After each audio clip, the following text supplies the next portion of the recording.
Good evening.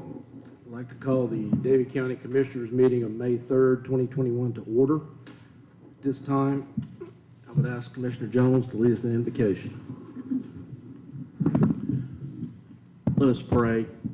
Father, we come here tonight with thanks in our heart, Father, and we pray especially in the days ahead, Father, that you would give us hearts of gratitude, hearts of thanks, hearts of praise for the many blessings that you bestowed upon us as a county and this great nation. Lord, as always, we come here to give you thanks for men and women who have served on battlefields that we might be free. We thank you for men and women in our county that serve in our law enforcement, in our EMS, and our fire departments that keep our streets and our homes safe. We thank you for the men and women that serve in other areas of the county and in our schools to teach our children. And so, Father, you have blessed us in mighty ways. We come here tonight, even in doing the business of this great county, to acknowledge your sovereignty, your grace, your mercy, and your goodness. So, Lord, give us wisdom and discernment, Father, to do what is right in your eyes, not necessarily always in the eyes of men. And, Father, we will thank you each and every day for the goodness you've bestowed upon us. And we pray this prayer in Christ's name. Amen. We could stand for the Pledge of Allegiance. Pledge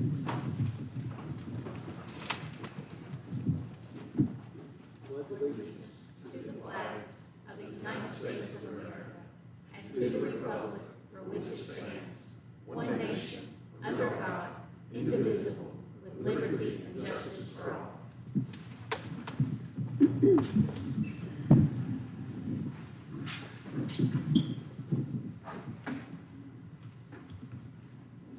Okay, next we come to the Ethics and Conflicts Disclosure. Mr. Vogler. Thank you, Mr. Chairman.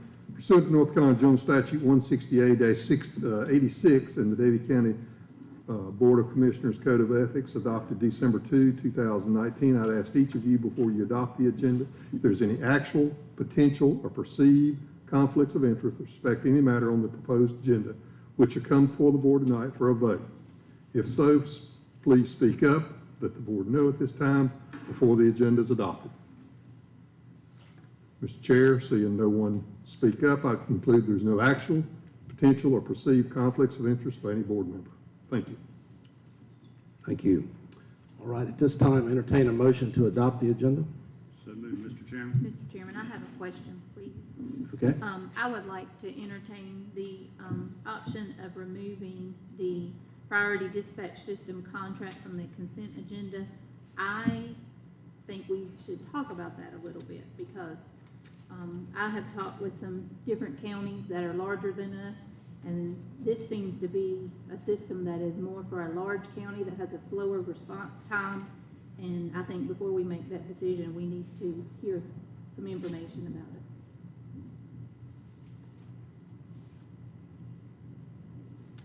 it. Okay. So that is a motion to alter the agenda. Please. Okay. I'll second that. Okay. If I need to. Yes. All right. So we have a motion and a second to remove item H1 from the consent agenda. And would your motion be to table that to a future meeting?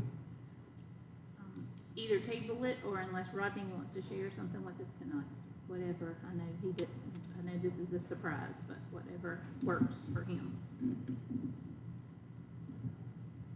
or whatever pleases the board. I guess we put it to new business, or we could move it to June. But Mr. Pierce, is there anything that would be a problem if we delayed it to June, or? Sorry to put you on the spot. But. No, sir, it would delay implementation, but if the board is wanting to delay it to discuss it further, then that's y'all's choice. So. Would Would you be able to give us a little bit of an explanation tonight if we put it in new business, Rodney? Yeah, I'm not solely prepared, but I can give you probably an overview of it. That may work. I mean, if that's okay with everybody else. I'd just like to hear a little bit more about it because we really haven't discussed it at all.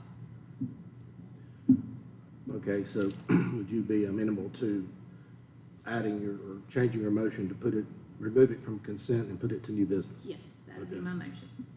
Mark, you second that? Okay.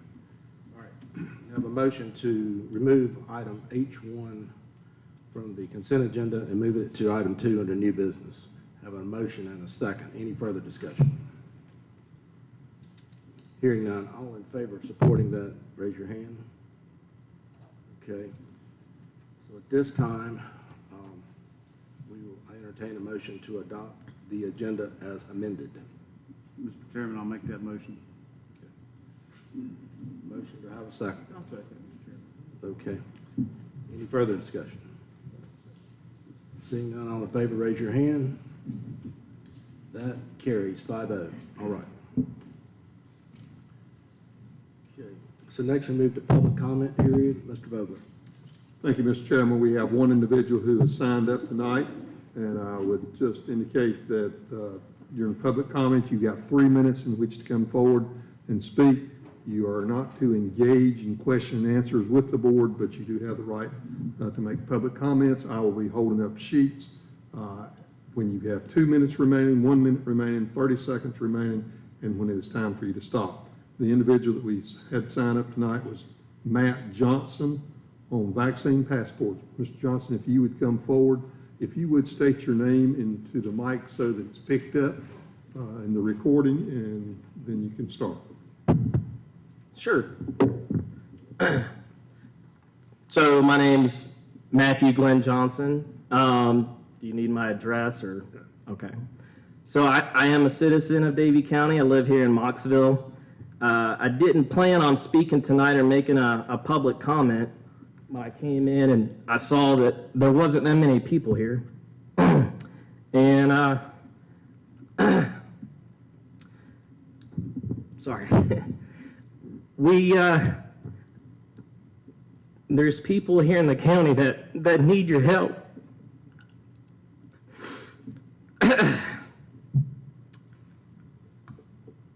I don't know of any other way to put it, but, excuse me, there's many people in this county that are having to face whether to take a vaccine, an experimental vaccine, or lose their job.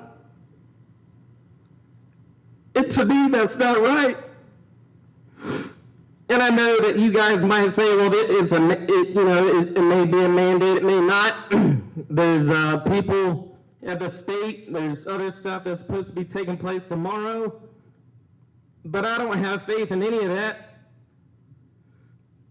because it's going to go through the legal system, it's going to get kicked back, it's going to go all around. And I know this may go back to my employer, but I really don't care. Because number one, it's experimental. I don't need it. I'm not going to take it.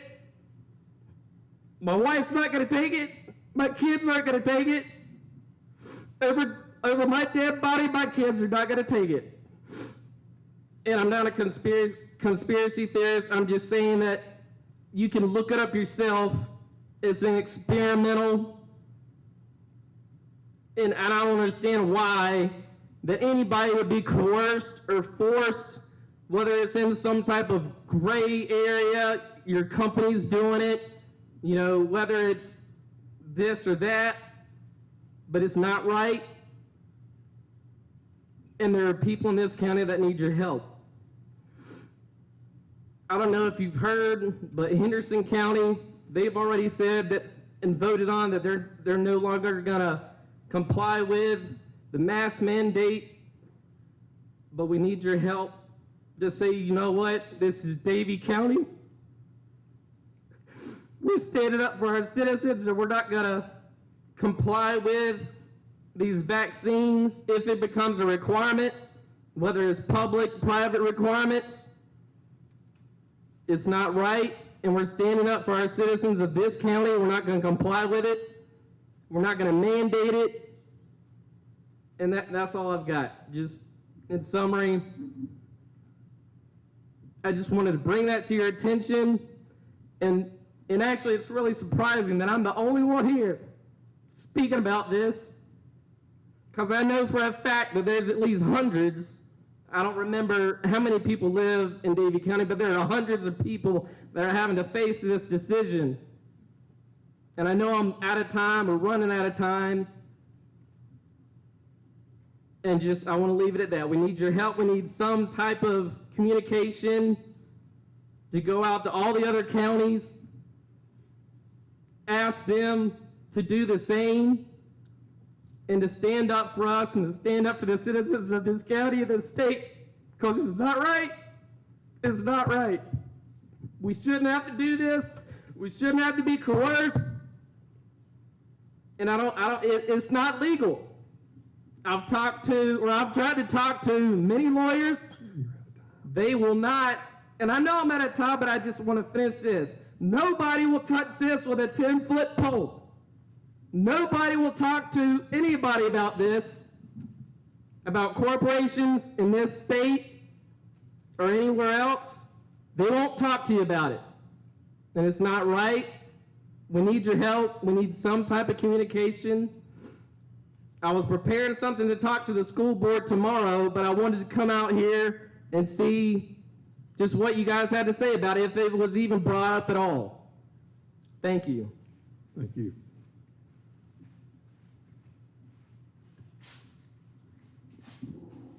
Mr. Chair, that's the only one who signed up tonight. Okay. Thank you, Mr. Vogler. All right, we have a couple presentations. The first one is a very special retirement presentation recognition. I'll ask Rodney Pierce to come forward.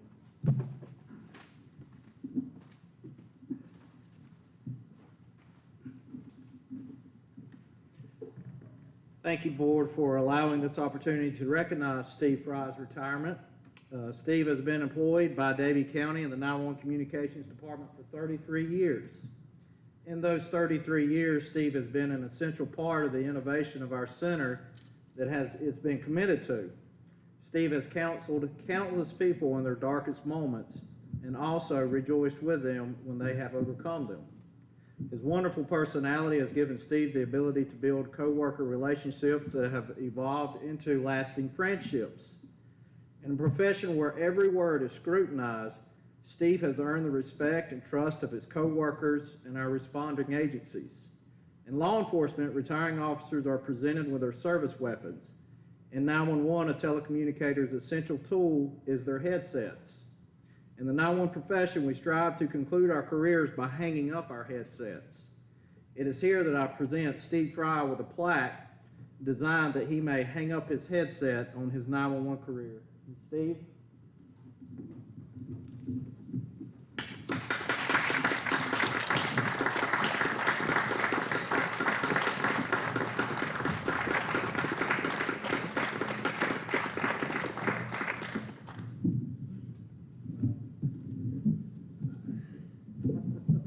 You know, this is hard. I'm not used to talking to people, but they can actually see me.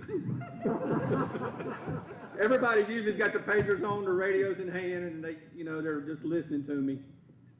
When I started this job, it was like we didn't have what we have now. We just had a time clock, punch cards, pen and paper, and one log to keep up with my deputies and my police officers that we wrote our traffic stops down anytime they checked out on something. In 1993, we went to our first CAD, and now we're up to probably one of the most top-notch CADs we've ever had. And like Rodney said, I've seen a lot. I've heard people call me, my baby's dying. I've CPR'd babies before, and I've had countless people call me in their times of need. And I just want to say thank y'all. I know most of y'all up there. I know all of you. And I just want to say thank you, and God bless y'all and continue the good work. Thanks. Stevie, will you stay right there? I would like to try to say something to you. I've known Stevie Fry since we were little kids, when he first started at the fire department, and just fell in love with emergency services. And in a time in this world where people go into an employment position for a paycheck, let me tell you, Steve Fry has been a dispatcher at Davie County 911 because that is what the Lord laid on his heart. He was led, it has been his ministry and his mission. When I worked there, he was a joy to work with. No matter how he was spoken to on the telephone or the other end of the radio, he was always professional and kind and stable. Everybody knows if they call 911 and get Steve, everything's going to be fine. It is going to be very, very strange for me to listen to the radio and not hear Steve Fry dispatching 3 to 5 days a week. But you were a joy. You've been a joy to know as a friend, a joy to work with as a dispatcher, and we have been very, very blessed in this county to have you sit in that chair and do what you love and do it for all the right reasons. And he is an encyclopedia of information right here. He knows every street in this county. Do you still know every trooper in the state and their district and everything? So he's very, very knowledgeable and just irreplaceable. I don't know what we're going to do without you, but thank you so much for all that you've done and for even letting me be part of your wedding many years ago. Thank you. Thank you, Steve. Thank and y'all. Gail.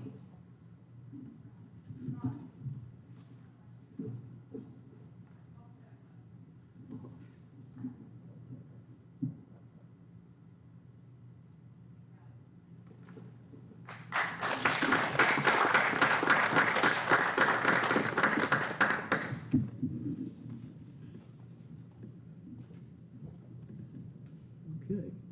Next, we have the ambulance franchise presentation. Mr. Byrd. Yes, sir.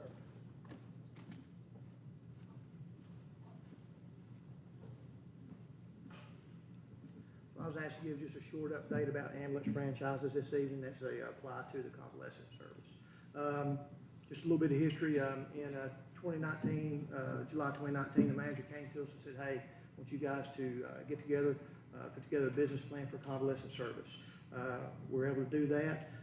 The convalescent service, which is now known for us as the SSD or Specialty Services Division, began operating in December of 2019.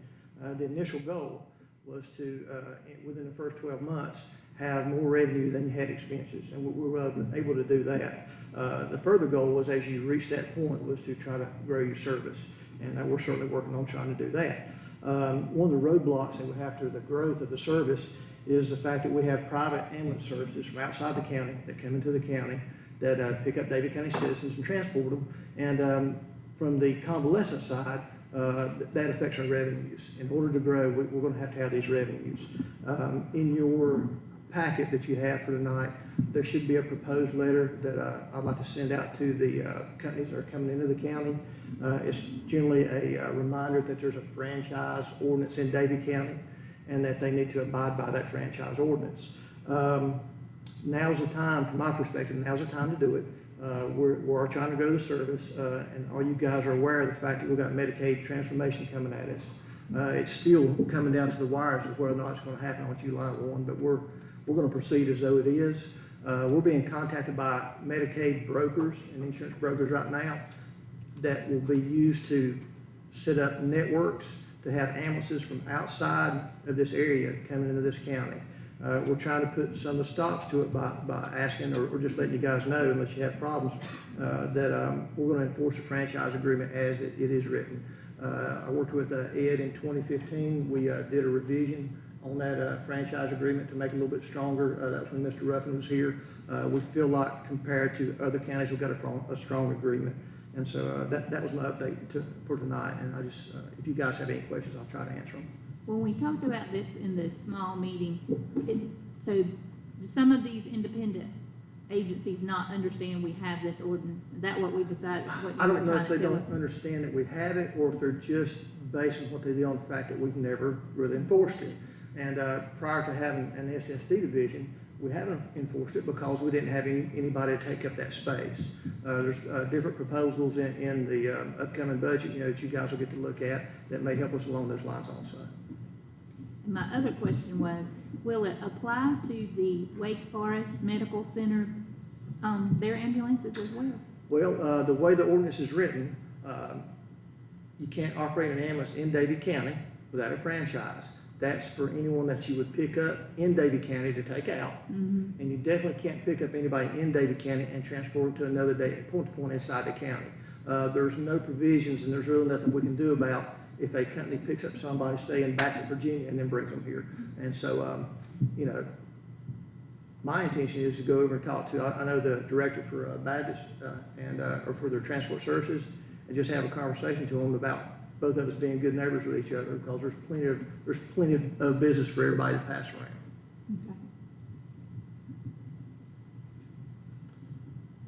Okay. I think we need to let people know that we have a franchise agreement. It's there for a reason. So, any other questions from Mr. Byrd? All right, sir, thank you very much. Thank you.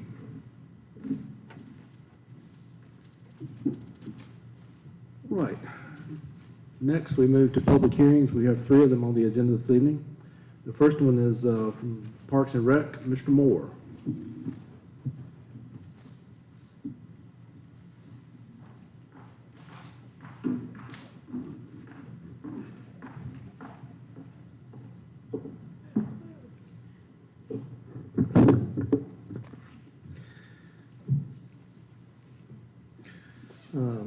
Good evening, Mr. Chairman, Commissioners, and County leadership. I want to thank you for the opportunity to bring before you tonight a proposed text amendment to the DCRP, Davie County Recreation and Parks Code of Ordinances. In your packet, you'll find the proposed DCRP alcohol policy and proposed DCRP Code of Ordinance text amendment. The policy was unanimously recommended for approval by the DCRP Advisory Board and by a vote of 6-0 on March 8th, 2021. Additionally, there is a notice of public hearing and duly advertised for 2 weeks in the Davie County Enterprise on April 22nd and April 29th, and copies of the proposed policy and ordinance were made available at Davie County Community Park. The text amendment specifically centers around Chapter 95.069, Alcohol Drugs, where the current text reads, "It shall be unlawful for any person in any park or facility to possess alcoholic beverages or illegal drugs, or be under the influence of alcoholic beverages or illegal drugs, to be disrupted by virtue of such use." The new proposed text amendment separates the text related to drugs, which remains the same, and amends the text related to alcohol to read, "It shall be unlawful for any person in any park or facility to possess illegal drugs or be under the influence of illegal drugs or be disrupted by virtue of such use." And number 2, possess and or consume alcoholic beverages except at and in accordance with the department's alcohol policy as approved by the Recreation Parks Director, the Advisory Board, County Manager, County Attorney, and Board of Commissioners. Development of this department policy was made possible by our staff with close consult and counsel of the County Manager, County Attorney, Law Enforcement, and Advisory Board. The staff dedicated a number of hours researching policies and connecting with other municipal, county, and recreation park agencies. This to gauge the most responsible, safe fit for our department and our partners, while also limiting the limits of liability to the county, generate an additional revenue stream, and promote efforts by the county to enhance tourism, now the number 3 leading industry that drives North Carolina economy. There are direct and indirect tourism dollars that will be connected to our events and rentals with this policy, namely recreation and park by exposure and access to facilities, rentals, events, and system growth, and other indirect and direct sources from hotel, motel, Airbnbs, restaurants, fuel, grocery, local shopping, housing, entertainment by entertainment value, as well as education through Davie Davidson Community College hospitality tourism opportunities that may arise.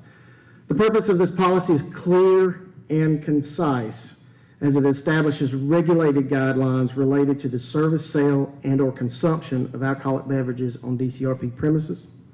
The text amendment to DCRP Code of Ordinances requires a public hearing.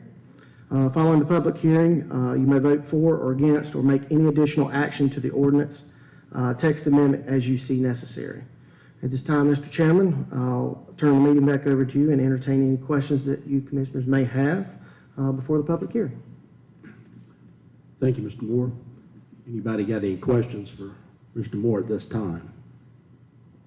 Well, the special event permit issued, would that be through, how would that take place? So the current our department currently has a special event permit already established and in place. If approved tonight, the new set of policy adds an addition to that permit. We want to know specifically where, when, how, why, and what, as well as making sure that it follows strictly along with the guidelines. So it's a policy, it's a permit that's already been in place. We're just adding to it. Great question. So would the people that utilize, that are following these rules having an event, would they just come through your office or would they go through your board?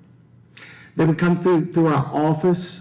They go through our ActiveNet registration portal process to fill out the initial permit. And then if they, depending on what they select, let's say if they select an event that has alcohol, then the longevity of the event permit will take place as determined what's in the policy and making sure they follow through it before they even are issued a special event permit. It's a stringent process. Mm-hmm. So the liability issues that you require, the insurance policy that's required, is there a limit on that, or how do you decide that? That is correct. There is, in the policy, it is 2 million liability with 4 million aggregate. That's well above what our current, for example, instructors or normal insurance without alcohol. It's $1 million, 2 million aggregate. So it ups the limits of liability, as well as it requires a minimum of 2 law enforcement officers to be present where the alcohol is said to be consumed and or sold, as well as to the entrance and exits of the facility where they're renting. Are there restrictions in terms of where the alcohol is going to be sold? Absolutely. As a matter of fact, one of the most stringent restrictions on that is no alcohol. Renters cannot have any alcohol within 50 feet of our playground areas or our splash pad areas. They have to have designated spots as part of our alcohol service beverage plan. They have to provide us exactly where they're going to have it, whether it's outdoors or indoors. And would they be restricted from having, would they be restricted off of the multi-purpose field, the football field, the lacrosse? It's possible to have it at the stadium. It really depends. We take it on a case-by-case basis of what type of an event it is. As far as serving on the field itself, no, we would never on the actual surface of the field. But they might serve alcohol in the concession stands? It is not likely. As far as our events, we wouldn't do that. One, the concession stand has to be permitted to do so. That's first and foremost. And then for stadium events, we're not going to allow that per department policy. And so let's just say in the amphitheater, for instance, if someone comes and they seek a permit, do they then have to have state permits? Do they have to have special alcohol sales permits to sell on the premises? Great question, great question. So what this policy allows is they have to go through a licensed vendor.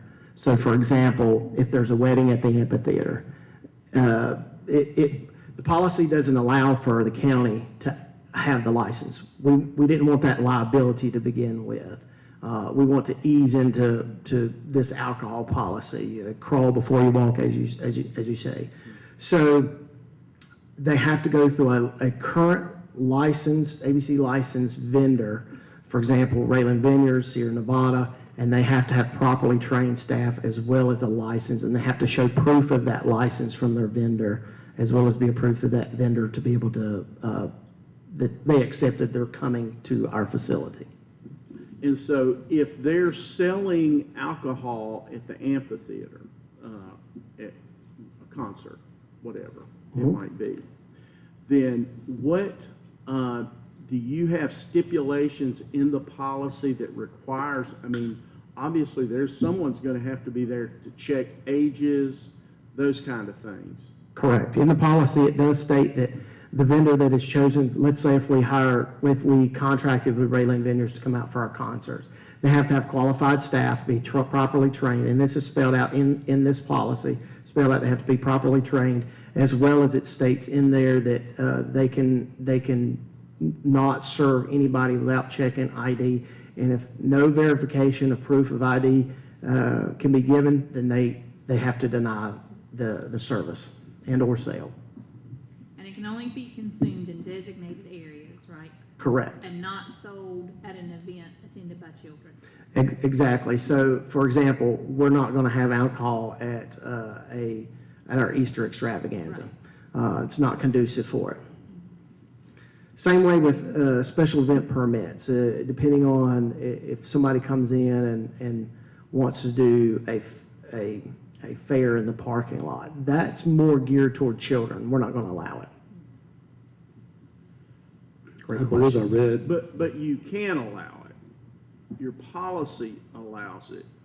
That, you're just saying you're not going to allow it. Or does the policy? The policy states that. The policy specifically. If there are children at the event. Not just at the event, that is intended for children under the age of 21. It's the intent of the event itself. I believe I read in the policy that you were going to cut off service an hour before the conclusion of the event. Absolutely. So the starting of sales has to be specifically within the event time, and the cessation of sales and or consumption has to be an hour before the event ends. Okay, so that presumes then that you've got a schedule for every event. Like Absolutely. If it's a concert, if it says it's going to stop at 10, it may not stop till 10:30. For example, if our concert is from 6 to 10 or 6 to 8, well, we'll say 6 to 9, then the cessation of sales will end at 7. And you have staff there to enforce it. Absolutely, as well as law enforcement. We're not absolved from the law enforcement either. Sounds to me that you've really got a double coverage on the liability. Absolutely. When the renter has a liability policy, then they contract out with the serving company. They have their own insurance as well. Absolutely, as well as the license. That's right. Okay. Yeah, they can't, a renter can't come in and say, I want to have my wedding, and then go to Walmart and pick out 20 cases of beer and bring them. They can't do that.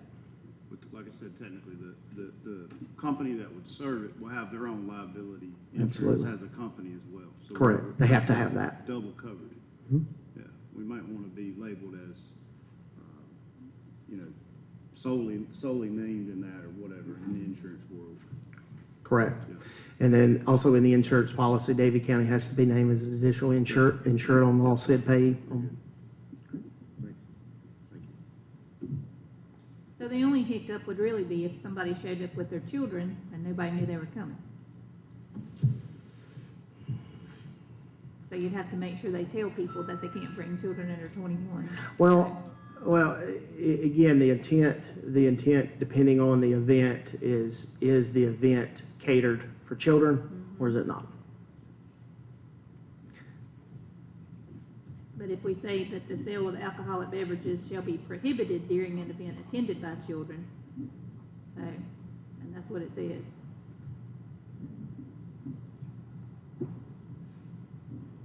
Is that what it says? That's what it There's says. 2 sections in there. Sale of alcoholic beverages. Yep. The sale of alcoholic beverages shall be prohibited during Yeah. an event attended by children under age 21. I'm glad you caught, I'm glad. Unless otherwise approved Yes. by the director.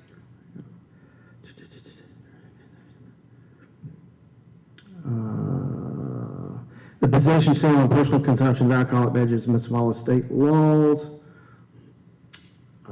There are 2 places in which, because we talked about this and between the county attorney. If you recall, Ed, do you remember?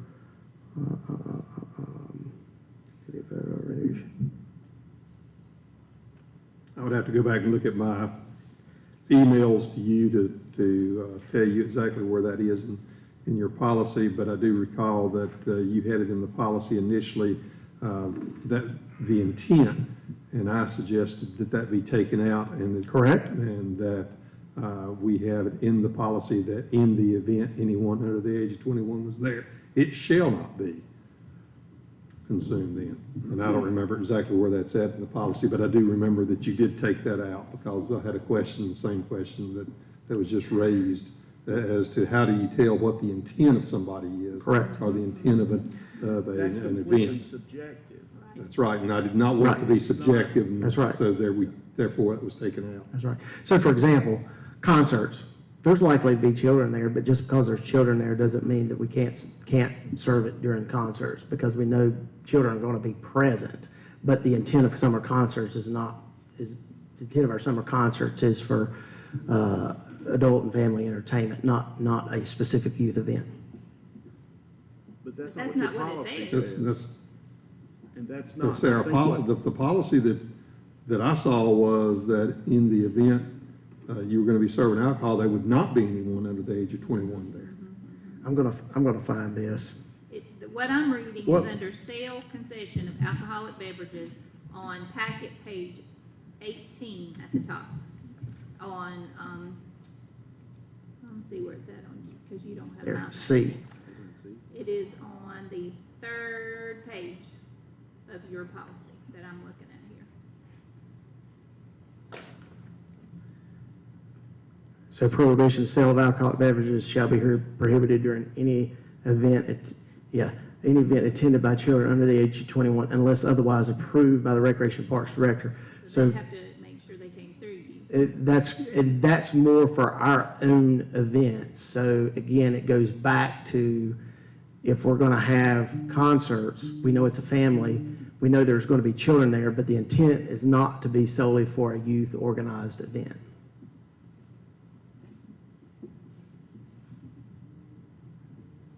But there again, this says any event attended by children. That's what C says.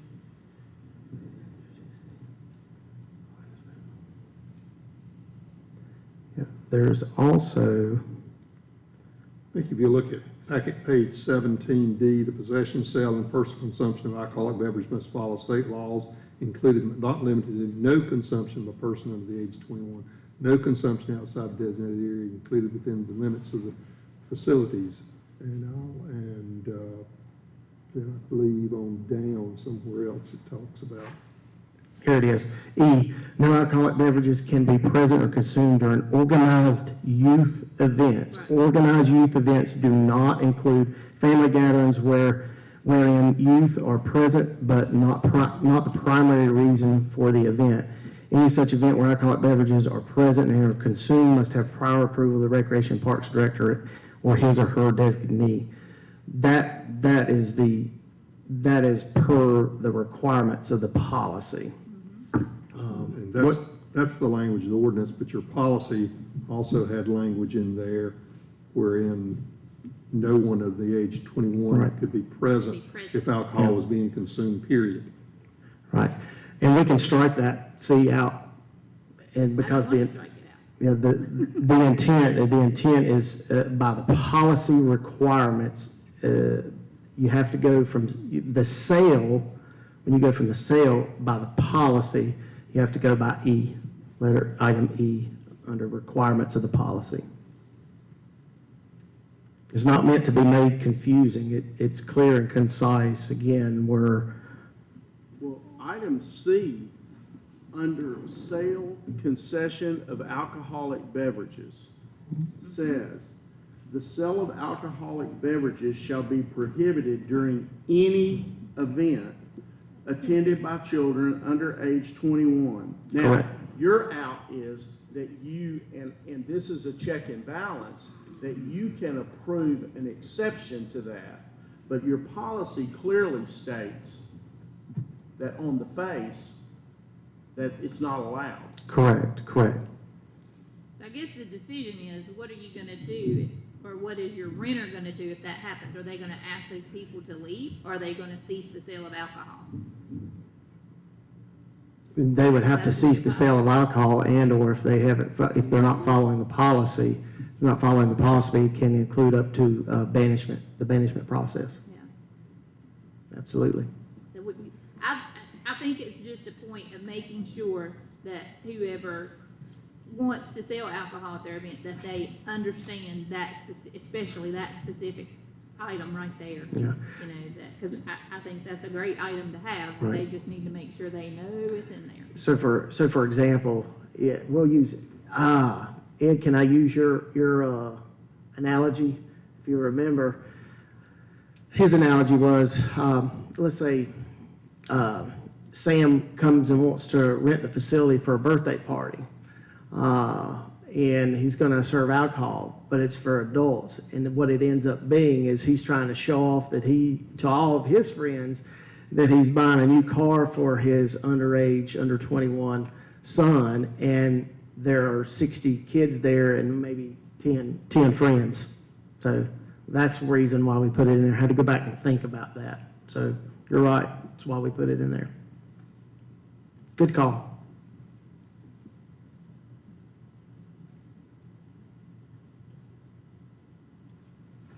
Okay. Well, it's a good call, but Paul, you may be creating a mess for yourself, because you're either going to have to exempt every event in the anticipation that there might, let's just say your summer concert series, if you in fact have something like that, you're going to have to exempt every event prior to the event, because item C says that you cannot sell alcohol at an event and listen, I'm borderline on this policy anyway, you know that. But this is because what your mess is going to be when you exempt my event, but you don't exempt James's event. And so I'm just telling you, we can ride on through this if we want to, but you may have created yourself a mess right here, in my opinion. But that's, I don't know, that's because it clearly states you can't sell alcohol if there's someone under the age of 21 at the event, unless you exempt it. Right. And then the intent of the special event permit is to find out exactly what the intent of the event is and what it's for. So there'll be specific questions asked under that special event to know what type of event it is, how many children are going to be present, so that we can determine. And then if it's determined, then law enforcement determines the location, as well as will be on site to know if the policy is being whether the policy is being infringed upon, and then can be asked to leave and stop, and then we could serve banishment and go through that process. Okay, so let me really get sticky. Where's the sheriff? So is that doable for an officer working the hustle? Will he or she be able to execute these requirements? It would be very tough, based on what I'm hearing, so, I mean, Yeah. you And basically have to stand right there at the service window and not be able to do anything else at the event. So. Yeah. Would they be able, but they'll be able to ask people to leave or cease the selling and all of that? Because if it's not enforceable, it's a waste of paper.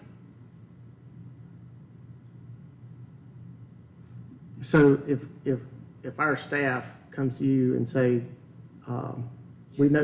You're close to what it would be. I couldn't tell people to leave because of that. If Paul's staff says the event's over, leave, and folks don't leave at that point, then they're trespassing, and we could charge them or cite them for trespassing or tell them to leave because of trespassing issues. Correct. But Correct. their staff, because of being in control of the facility, makes that decision. Okay. So his staff would have to make the decision about that. In which all of our staff would be trained on the policy to know what is and is not allowed. And if we find an infringement with the said policy, we won't hesitate. So let me tell you what the policy says. The policy says law enforcement officers shall be authorized to prohibit the service and/or sale of alcoholic beverages to any person who appears intoxicated. Such persons may also be ordered by law enforcement officers to immediately leave the premises. Security requirements will be determined by law enforcement and will be based on the location, size, and type of event.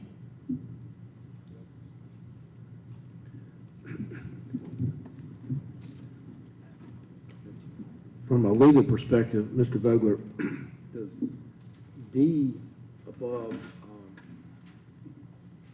the top of page 8, or the middle of page 18, does that trump C down below, below sale of alcoholic beverages, or they have equal weight? No, C is the prohibition, Correct.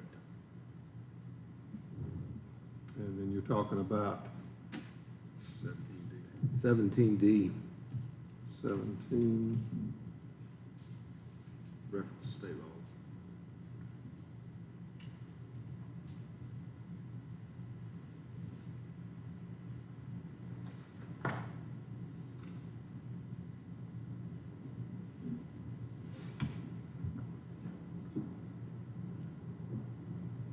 Are you on the policy or are you on the ordinance itself? I'm on the packet, it's page 17, D. D. Okay. Under requirements,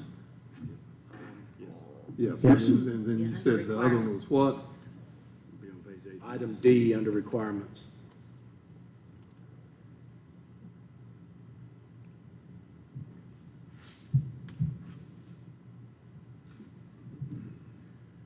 So item D would be controlling in that situation, correct. state law. We can't trump state law. Okay. Well, then why do you have item C in there? That's where I'm headed. Under sale of alcoholic beverages. Is there some way to mitigate the C? Is it necessary if we have D and if we have item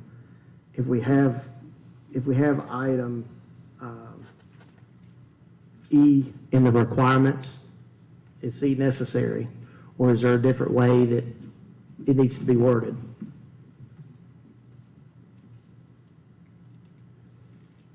And in all, anything that involves law enforcement, it needs to be in the scope of being able to be enforced. Well, item D under number 17 talks about the possession, sale, and personal consumption of alcoholic beverages must be followed by state law, including not limited to no consumption by persons under the age of 21. That's the state law, and it's a state law whether it be at the park or whether it be at a restaurant where alcohol is being served. You cannot serve someone under the age of 21, period. Oh, yeah. Then going on down,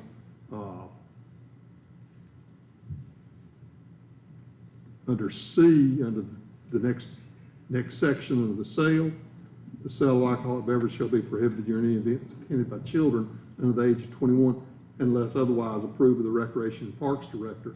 That does not violate the state law, but then their policy says that they can't sell alcoholic beverages if someone under the age of 21 is present. It doesn't, I know it doesn't violate, I'm gonna assume it doesn't violate state law, but it makes, it restricts. I'm okay with it, but it is very restrictive. It is. In my opinion, in that, I mean, that's a good thing, but I'm not sure, it's the intent of your, committee. If somebody calls you on it, or you're gonna have to exempt every event that comes in there. It depends on the type of event, whether we provide that exemption or not. Yeah, I see where you could say it can open up a different can of worms, and that's where we would be, we're gonna be restrictive regardless, just from the special event permit and knowing exactly what type of event they're gonna have and ask questions, because there's still a process that they have to go through in the permitting process to know the ins and outs of what they're doing. And our staff, our administrative staff have already said we have to be restrictive. Anything that's special event permit process is handled through the administrative staff process anyway. But all parts in here that reference law enforcement also, needs to make sure that it falls where the sheriff needs it to be for it to happen the way it states. And I will say, reading this, which I wasn't a minute ago, a person or an entity can designate us as their agent. Like you do that, people do it all the time. Mhm. If they designate us as an agent, so if we find somebody in their house, we can charge them with trespassing. So Paul's staff can designate us as an agent, and then there are some of these things we could enforce, but as the way he has it written here. Did you read the part under alcohol beverage service plan A, security? That's what Okay. I'm looking at right now. Okay, that's the part I wanted to really make sure that that was how it needed to be worded for your benefit. And we can discuss about that type of authorization and what we need to have, especially in the special event permit. We want to make sure that that wording is exactly the way it needs to be. Yes, sir. Yeah.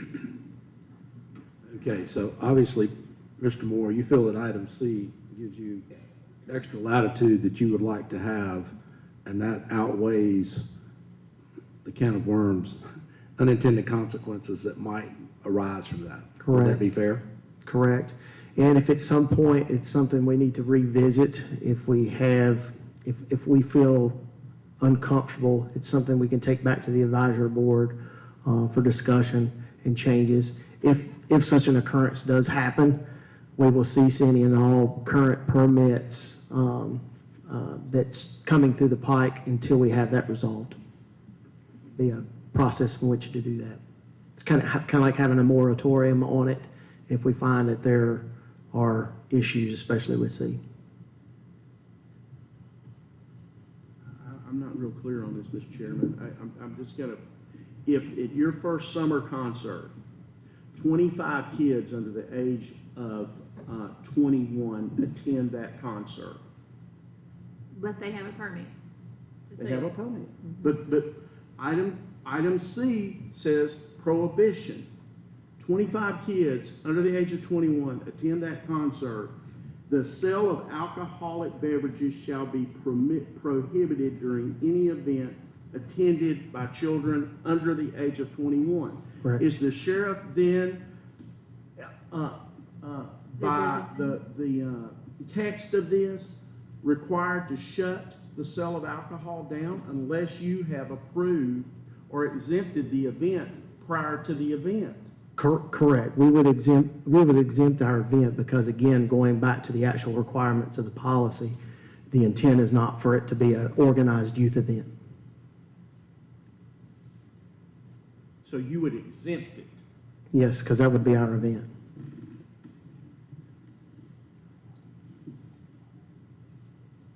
Okay. Because if it's an organized youth event, we're not going to have it at all, period. But I think Yeah, we're I get saying if you have an No. event that someone rents the facility and they want to sell alcohol and you approve it under the impression that no children will be attending, but children show up, then what? That's when we can, again, go back to find the right wording for the event permit itself to make sure that they're an agent and they're allowed to enforce the limits of the policy to the fullest extent. I think you have to decide that. Are you going to shut it down? Or are you gonna do like they do, I guess maybe at a ballpark where you have a designated area where the alcohol can be sold and consumed and no children are allowed in that area? Or is it gonna be the event itself? But I think if you don't cover yourself there, you're gonna have somebody who spent a lot of money to rent that facility with the intention of selling it, and then if in the midst of the event, you all come in and say, sorry, you can't, and they've gotta pay this vendor, and they're gonna have to pay for that alcohol.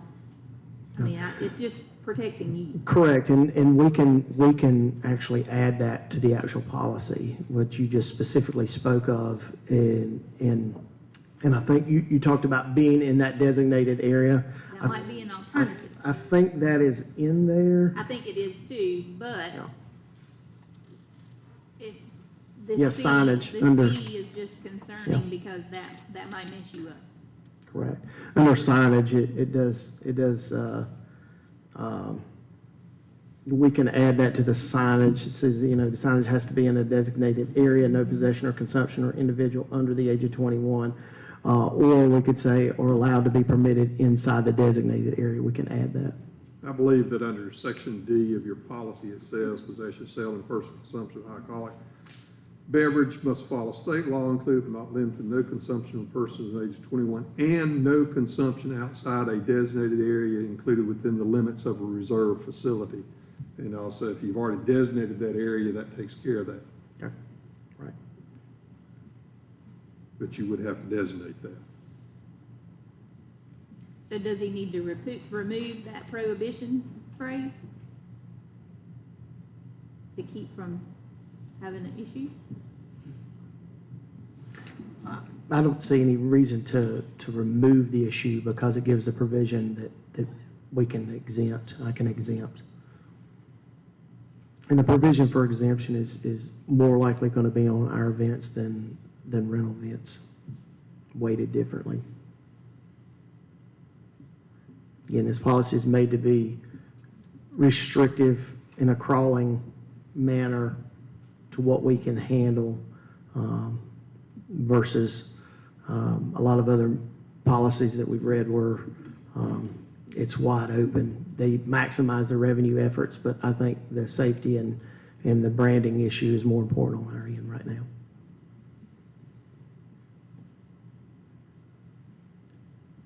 Okay, any other questions for Mr. Moore? All right, thank you. Thank you. Great questions. All right, so this is a public hearing, so I will turn it over to Mr. Vogler. Thank you, Mr. Chairman. Chairman's announced this is day and hour of the public hearing pursuant to Chapter 153A of North Carolina General Statutes, Chapter 10 and Chapter 95 of the Davie County Code and Ordinance. This board is conducting a public hearing on proposed amendments to the Davie County Code of Ordinance, Chapter 95, Davie County Recreation and Parks Ordinance.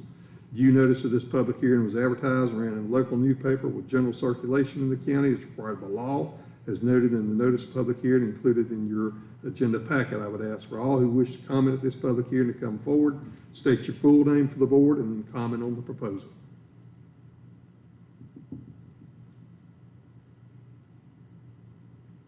Mr. Chair, seeing no one coming forward to comment, I would now turn the public hearing back over to you as board chair to close the public comment section of this public hearing, provide the board the opportunity to discuss among yourselves what, if any, action you would take in regards to this matter. Okay, thank you. All right, at this time, we'll declare the public hearing closed and turn it over to the board for further discussion or action.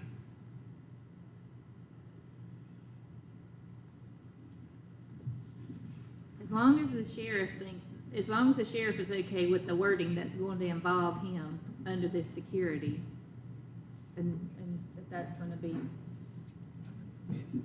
It fits with most places we work hustles, which is basically what this Right. would be a hustle. So it fits with like Bermuda Run when we work hustles there, it's very similar. Yeah. That paragraph that I read. Yeah, it just, I mean, basically though, according to the way it's written, your uniformed officers will have to stay right there at the entrance of the area. Any other comments? Mr. Chairman, I would ask, after listening to most of the questions here, that I have a few myself that I would like to see further answers to. I think this would probably be a good item to table till we get clarification on all these questions and the text as written. And I would make a motion that we table that till our next meeting. Okay. Would that be a motion to table, a motion to defer until the next meeting? Motion to defer. Okay, motion to defer to the June meeting. Okay, have a motion, do I have a second? I'll second Mr. Poindexter's. Okay, I have a second, Mr. Jones, Commissioner Jones makes that second. All right, any further discussion? Seeing none, all in favor of the motion to defer the recreation alcohol policy to the June 2021 meeting, raise your hand. That is deferred. Thank you. All right, next public meeting, public hearing rather, is on the fire and rescue ordinance. Mr. Byrd.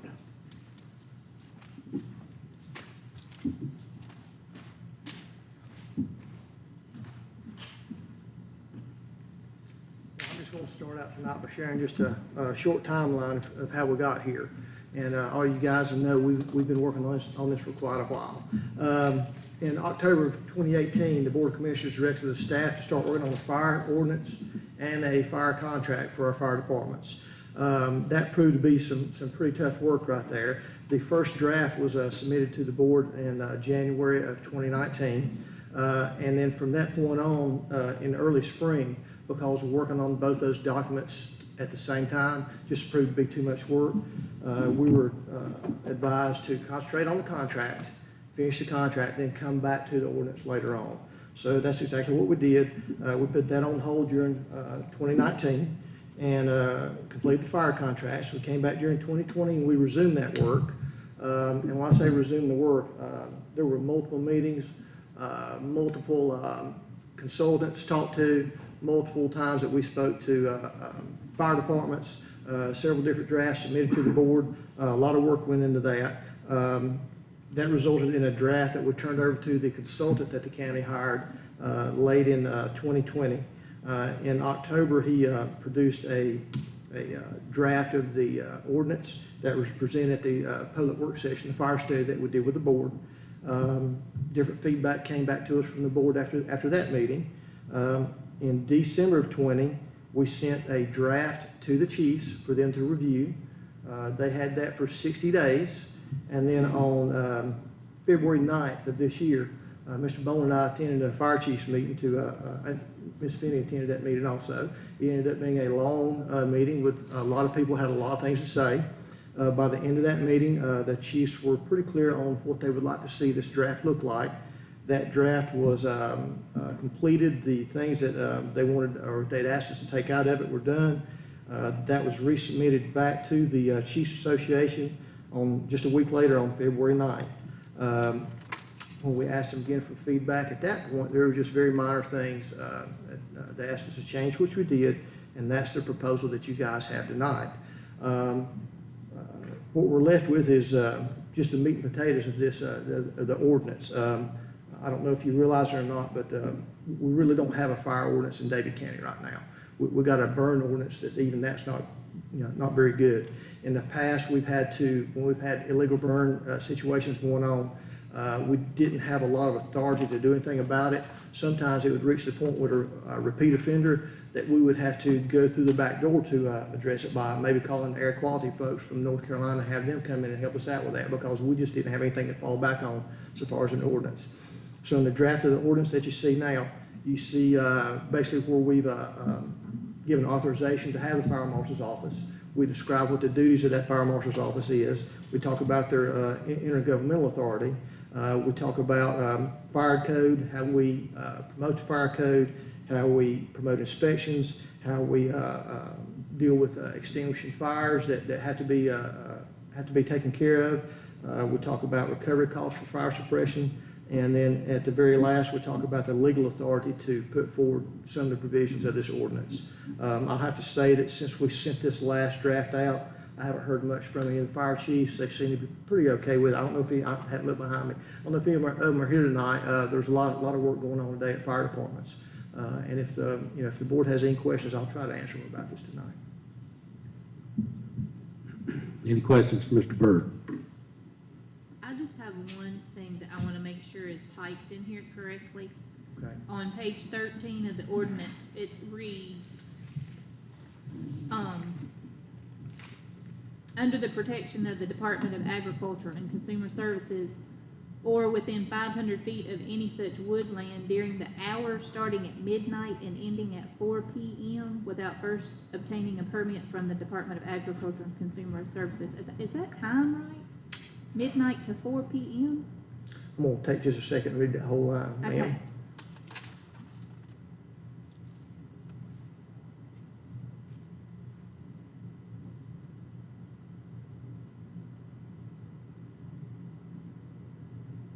We took a lot of this directly off when it came to the outdoor burning, directly from forestry.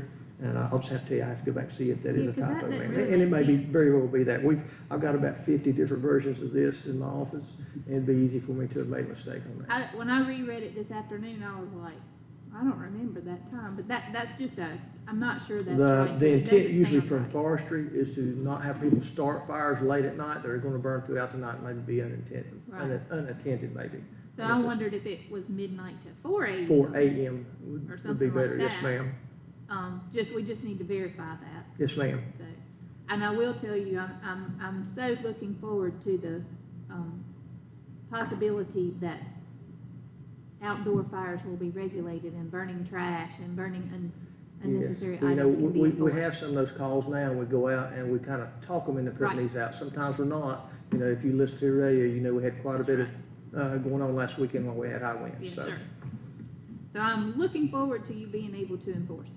Yes, ma'am. And also, if you notice the text in there, it includes the chief of the department, the Yeah. responding officer, senior officer in that fire department. All those guys are added into this. And I have heard positive, comments from the chiefs about that. Okay.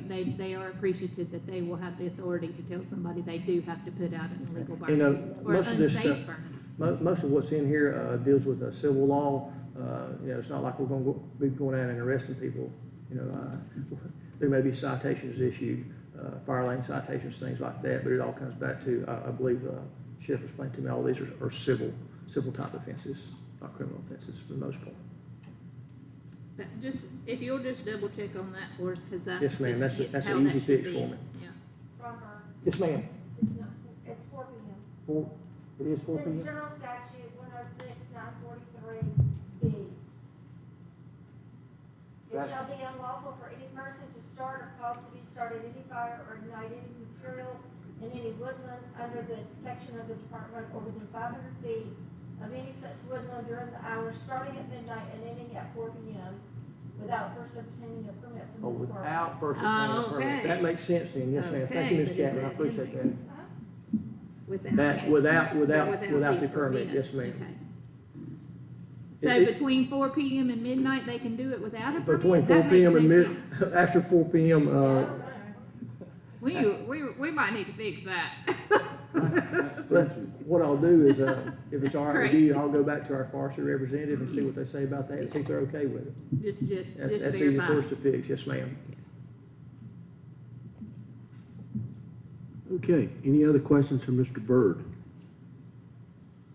I just want to say, this has been 2.5 years of a lot of work, and I appreciate your perseverance, and I feel like everyone has been heard on this, other than the public, and they have been heard, but this is a public hearing, so we're going to hear from them, but thank Yes, you sir. for everything. Yes, sir, a lot of staff worked on this. A lot of fire departments too. Absolutely. All right, so this is a public hearing, so I will turn it over to Mr. Vogel. Thank you, Mr. Chair. The chair has now announced this is the date and hour for the public hearing pursuant to Chapter 153A of the North Carolina General Statutes and Chapter 10 of the Davie County Code and Ordinance. This board is now conducting a public hearing on the proposed amendments to Davie County Code of Ordinance to include Chapter 91 Fire, Rescue, and Protection Ordinance per the published notice of public hearing attached to your agenda regarding the adoption of a new fire, rescue, and protection ordinance.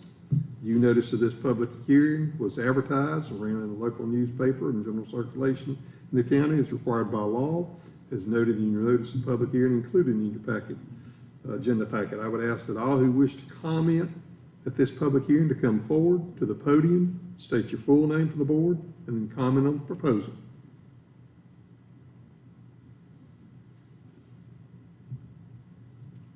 Mr. Chair, seeing no one come forward to comment, I would now turn the public hearing back over to you as board chair to close the public comment section of this public hearing, provide the board an opportunity to discuss among yourselves what, if any, action you wish to take at this time.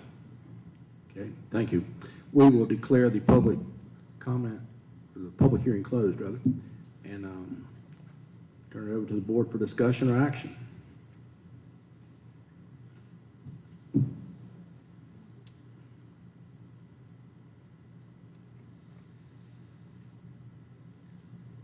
Other than the clarification of that one point, I think it sounds pretty good to me, after all this time. Yeah, like I say, it's been a lot of people hours expended on this project, so I'm in full support of it.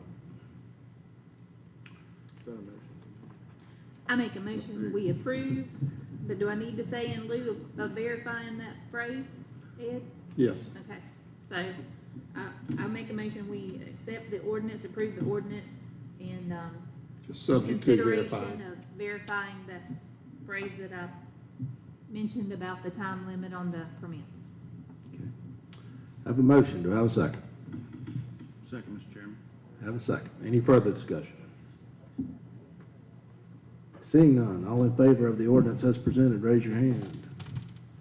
That is approved. Again, thank you, Mr. Byrd. Thank you, sir. All right, the third public hearing we have this evening is a zoning text amendment, and I'll call on Mr. Meadwell. Thank you, Mr. Chairman. Before you tonight, you have a text amendment to section 155.120, 155.125, 155.147, 155.160, and 155.172 of the Davie County zoning ordinance. Currently, as the ordinance is written, there are four classifications for industrial districts. Those range from I-1, the least intensive, to I-4, which is the most intensive. The purpose of this amendment is to combine those districts I-1, 2, and 3 into one single industrial district called General Industrial, and renaming our I-4 zoning district to Heavy Industrial. The amendment as well edits the definition of our manufacturing B use, in which it removes the use of a paper manufacturing use and adds that to a manufacturing C, which is only allowed in the I-4 or the newly proposed highway industrial or the heavy industrial. But it also removes the use of the outdoor shooting range that currently is a special use permit in the I-1 to a special use permit in the heavy industrial.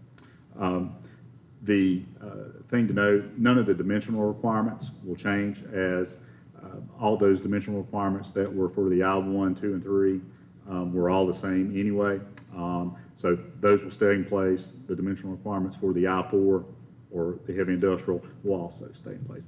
And there's really no change into what is required in terms of our landscaping requirements, because they were already identified in that way. The planning board did hear this at its last meeting. It did vote to approve by vote 7-0 for a unanimous approval. Action for you tonight, the board should consider adopting one of the following actions in consistency. Either one, approve that the amendment promotes the public health, safety, and general welfare, is consistent with all applicable adopted plans, and considers the action to be reasonable in the public interest. That said approval furthers the goals, objectives, actions, and policies of the land development plan and growth enhancement strategy by clarifying industrial uses and standards from a ranking system to a simpler classification system. 2, denial that the amendment is not consistent with all applicable adopted plans, does not consider the action to be reasonable in the public interest. Or 3, defer the request for additional consideration. Mr. Chairman, I'll answer any questions that the board may have of me right now. Was the only permitted use that was moved paper manufacturing? Well, that we edited the definition of manufacturing B and moved that specific use to the definition of, or the uses allowed under the title of manufacturing C. Any questions from Mr. Meadwell? Thank you. All right, again, this is a public hearing, so I will ask Mr. Vogler to do his thing.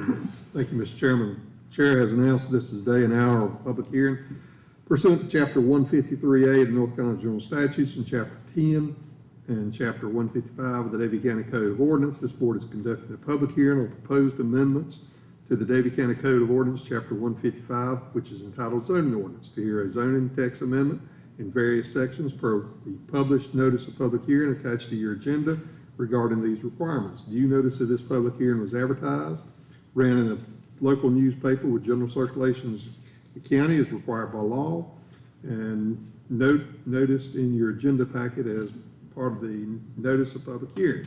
I would ask that all who wish to comment at this public hearing to please come forward to the podium, state your name, and then comment on the proposals. Mr. Chair, seeing no one come forward, I will now turn the public hearing back over to you as board chair to close the public comment section of this public hearing, provide the board an opportunity to discuss among yourselves what, if any, action you wish to take with regards to this matter at this time. Thank you. All right, we will close the public comment period and declare the public hearing closed. Turn it over to the board for discussion or action. Mr. Chairman, I make a motion to approve as presented. I'll second. Have a motion and a second to approve as presented. Any further discussion? Seeing none, all in favor, raise your hand. That is approved. Thank you. All right, so next we move to the consent agenda.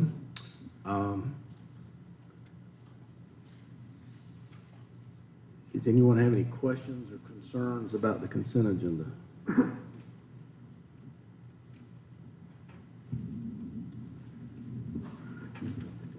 Seeing none, entertain a motion to approve the consent agenda.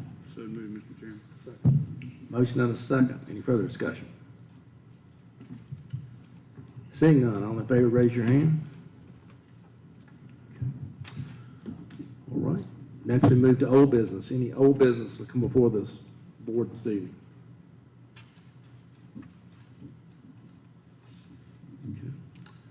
All right, we move to new business. We have two items under new business. The first one, item one, is the discussion regarding funding for outside recreation agencies. You want to take that? Yeah, I'm going to say that. Thank you, Mr. Chairman. As you're aware, Commissioners, I sent you a memo about a week and a half ago concerning funding for outside agency involved in recreation. In fiscal year 2021, approximately $900,000 was budgeted for Davie County Recreation and Parks Department. Additionally, we allocated $40,000 to the Community Recreation Grant Program to provide funding for outside groups such as community centers and other recreation-related programs. Furthermore, $50,000 was budgeted for Lake Louise under a multi-year agreement, and that multi-year agreement began in fiscal year 1920. So, you know, the Community Recreation Grant Program has been very successful. It's been a good way to develop partnerships with outside agencies. We have received a number of requests of late in regards to recreation funding. And so, you know, at this point in time, we're working on developing the budget for next year. Just want to kind of get some discussion by the board and some feedback from the board as how you envision funding some of these outside recreation agencies moving forward. Any input you have on this matter would be greatly appreciated. But namely, Mr. Chairman and Commissioners, you know, two questions. One, do you want staff to direct all future outside recreation agency funding requests to the Recreation Grant Program? And then two, you know, what level of funding do you think is appropriate moving forward in the budget process for the grant program? Okay. Any comments for County Manager? You, when you sent us that text, can you give us some examples of these requests outside of that you've received? You don't have to necessarily. So some have been formal, some have been more informal. There was a request. There was a community center that had made an application to to a grant program, but they were asking for additional funds. I directed them back to the grant program itself. You know, we have had a presentation from the youth baseball, from the Little League, and just, you know, kind of not a specific request per se, but, you know, outlining some needs that they have. And then there was another community center that was more informal, where they were suggesting they had some needs that they would like to, at some point, bring to the board as well.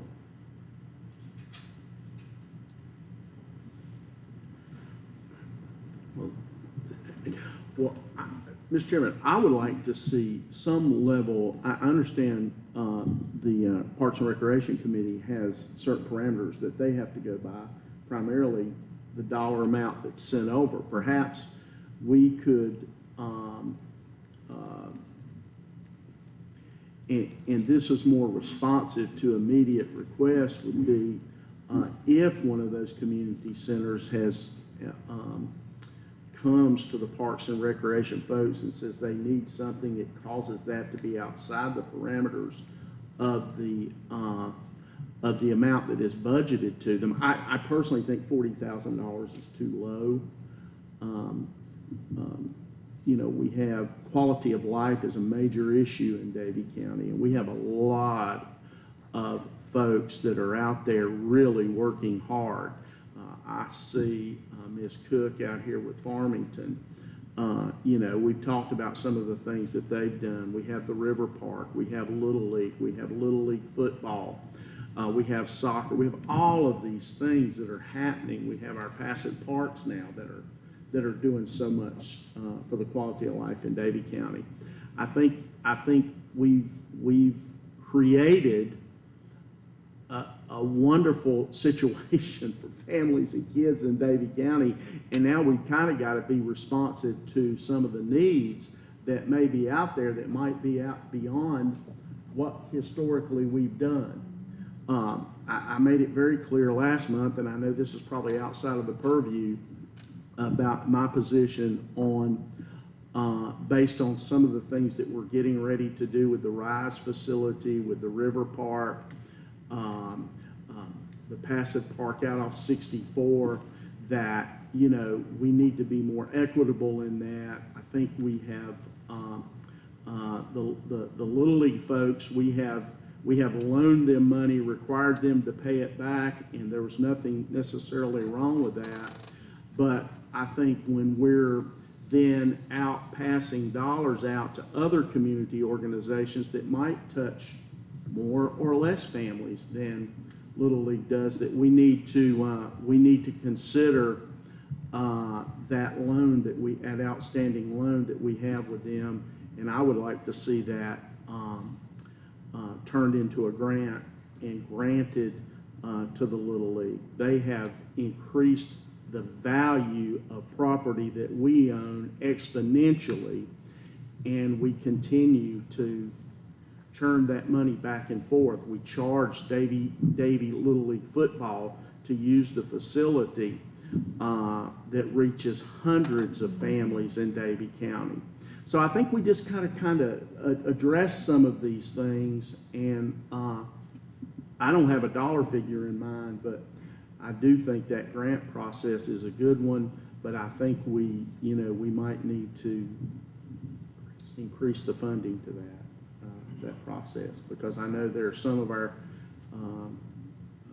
I think we had a situation many moons ago, Commissioner Poindexter, where those community centers came directly to us, and I don't think that worked very well. I think the process that Paul and his staff have in place probably works better than it would be for them to come directly to us. But we need to be a little more responsive, I think, in funding that because there's just not and there never will be, but there's just not enough money to go around. Right. And thank you, Commissioner, for mentioning the River Park. That was another presentation that you received recently about some additional funding. Maybe not this year, I believe, but they talked about some of their needs in future years. So again, just any feedback you have, not necessarily looking for a motion tonight, but just some general feedback as far as, recreation funding, so staff can take that input back and work on the draft budget. I'd greatly appreciate it. Any additional comment? And I would definitely like to see us spreading the love with those grants and not the same people getting them over and over, or either we need to lower some amounts and do more awards that, we don't need to have people monopolizing on it all the time, so. Other comments? Paul, correct me, the situation is still the same, where every year they apply and they present their grant need and their community need, is that correct, still? That is correct. They come every year, as well as provide presentations on current year funding. It's open. This process has morphed over the years since DCRP was born, and the policy has shifted. We've made another shift this year in this current year's grant cycle to where, as we all know, nonprofits, if you're not a nonprofit, the county can't supply grant funding to anybody who's not. So we've made a provision in the change in the policy that a third-party nonprofit can partner with an agency who may have lost their 501c3 or can't get it, for them to be able to apply on their behalf, as long as there's a partnership agreement. So we've made some great suggestions, great updates to the policy. So what we're finding, again, to add to Mr. Bones' dissertation there, was we're finding requests that are coming in that sometimes are more than we can handle, whereas the grant purview the last year allowed us to have a carry forward amount, and that's not always going to be the case. But even with some of the requests this year, still wasn't enough, having the 40 plus any of the carry forward amount. So anything that we don't spend can be saved and added on. But sometimes these requests are coming in well above, and needs, especially small capital needs, can be more than 40,000. In multiple, or do you have, in terms of capital projects, do you have, and large to me and large to you might be completely different. Correct. But do you have some large requests? Or do we have requests to roof buildings, to do those kind of things? Yes, anything small capital. There are three criteria in the policy. There's capital improvement, programming, and then operational. They're weighted differently, whereas capital is more visual to the taxpayer out there. They could see things are being done and improved. Programming focuses on that quality of life issue. Those are weighted. And then you have some of this operational, which is our least weighted, but it's not visibly seen. But we don't deny that those requests that you can't. We don't tell folks that you can't apply for them. They're just weighted differently. We want to make sure that we're making positive gains within our community centers. My question is, do you have some of the larger requests right now? You indicated there have been discussions. Or folks have come to us or to you, are there larger requests? We have not had specific formal requests. Okay. Little League did make a presentation of a large need, but a specific request has not been made. They haven't made a grant application for that. Well, I think part of the issue in that context, and maybe with others, other of these, is if we were able to grant the rest of that loan to Little League, that releases, that takes a burden off of them where they would not have this request now. Does that make sense to you? That request that they brought in terms of lighting and those kind of things, we would relax. Some of that would be relaxed with, depending on how we address the balance of that loan. Any other comments? Paul, Is the Little League football group eligible for your program? Are they not, or do they have a nonprofit? They are, last I talked to Michelle Littlefield, that they were getting their 501c3, and I think they have that, so they can apply this year. Okay. They can apply this year's cycle is already done, but when it comes back out in December, they can apply. And I would encourage them to do so. Because I think they miss it sometimes because they're having a change of seat because, you know, when the time New year. comes, yeah. Yeah, we send those out in December to all potential agencies, and part of the adaptation to our policy is now we have a recruitment and retention piece in there to where we try to seek out new agencies. So, for example, last week I reached out to the fire chief at Smith Grove, who now they have control of the Smith Grove Community Center. Say, hey, you're 501c3. Take a look at our grant process. There's some funds there that can be done. Same thing with any other nonprofit or affiliate to a nonprofit can look at their recreation agency and find things that could benefit them through the grant process. And some of the informal inquiries have also been in regards to, more operational and maintenance expense. And I, in talking with Mr. Moore, I think that's something that we see potentially growing. Particularly, some community centers may have an issue dealing with some of these maintenance costs, grass mowing, different things. Well, do we still have agencies out there that who could qualify to apply for grants or funds from the county that do not apply still? Yes, there are some community centers or community recreation agencies by type that could apply. For example, we had one this year, hasn't applied in the last 3 years, but they're 501c3.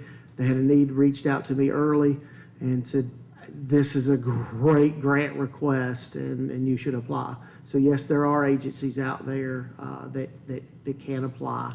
And for whatever reason, sometimes life gets in the way and they don't, or they miss a deadline. We had another agency, unfortunately, that missed our deadline. And the subcommittee and advisory board's pretty strict. We want to make sure that we hold the integrity of the policy itself. So yes, there are agencies out there that can apply that don't. We keep talking about, we're asking to make Little League's loan a grant instead of a loan. If we're granting monies to these other agencies as they request, maybe that would be a good way to do it instead of just forgiving the whole grant. Would be whatever we give other agencies as grants, we forgive off the Little League's loan A portion of it. at the same rate instead of just forgiving the whole grant at one time. That way it keeps them sort of equal with everybody else, being treated the same as everybody else. Yeah, I think that's certainly a possibility. Mr. Bone, you asked a couple questions. First, the mechanism to grant and then the level of funding. I would just say on the granting mechanism, that has worked well, and I think we should keep that. And as far as the level of funding, someone said there's not enough to go around. Never is, but I do think that as recreation becomes more and more of an issue in the county, and we understand people enjoy that, it is a quality of life issue. I think as we move into budget, we need to spend some more time with that. And 40,000 is a lot, but it's not a lot when you've got lots of people vying for that. So, Melanie, how much is your roof going to be? A little over 40,000, and we may have a potential grant for half of that. But we don't know that yet, and we won't know until we get a match. We actually have an event tonight that we had to cancel. We had about 40 elderly people that were starting back with Grass Jam with both musicians and people in the audience. We had to cancel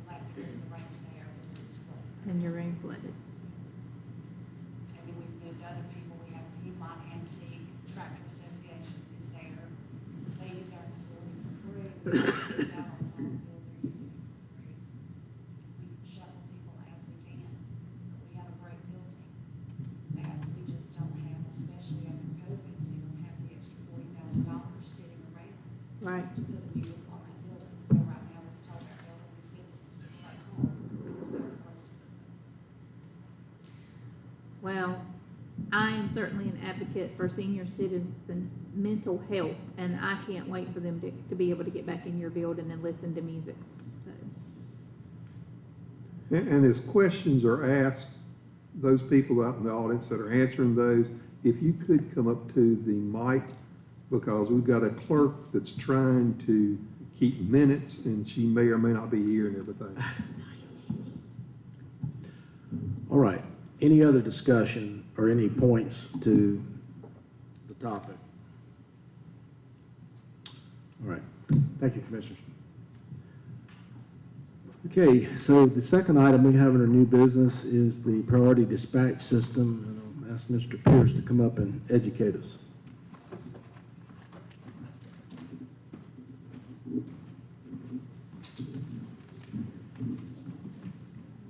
All right, in 2000, Davie County went to priority dispatch, emergency medical dispatch. We're looking to move on to emergency fire dispatch through priority and emergency police dispatch. What this establishes is a unified standard for our call takers to ask. It's the software that's on the computer. It's prioritization of responses. Telecommunicators is standardized certification. There's quality improvement measures with this software. Also with this, it assists countywide on ISO points for the fire departments to have a call discipline like this. These protocols are commonplace. Currently, Rowan County utilizes them. Yadkin County utilizes it. Stokes County, Forsyth, and Davison all have implementations of this system. It's becoming a best business practice in our 911 field to have these call priority standardizations.